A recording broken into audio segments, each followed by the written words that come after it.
to my channel. Today I'm going to make blooming paper flowers. All you need is paper flowers, a container and water.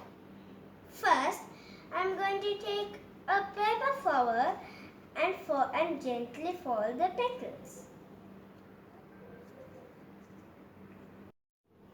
Now let's pour some water.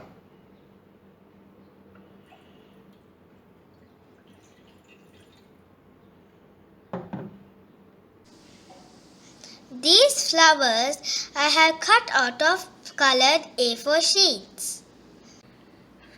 The white one is cut out of thin paper and the red one is cut out of hard paper.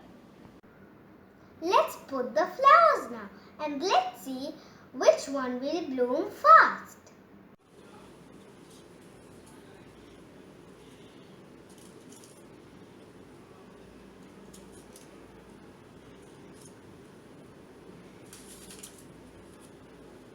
Did you see the white one? It bloomed fast. You know that paper is made out of small fibers. Once these fibers absorb water, they swell up and the paper expands. Then the petals open up. But different types of paper absorb water at different speeds.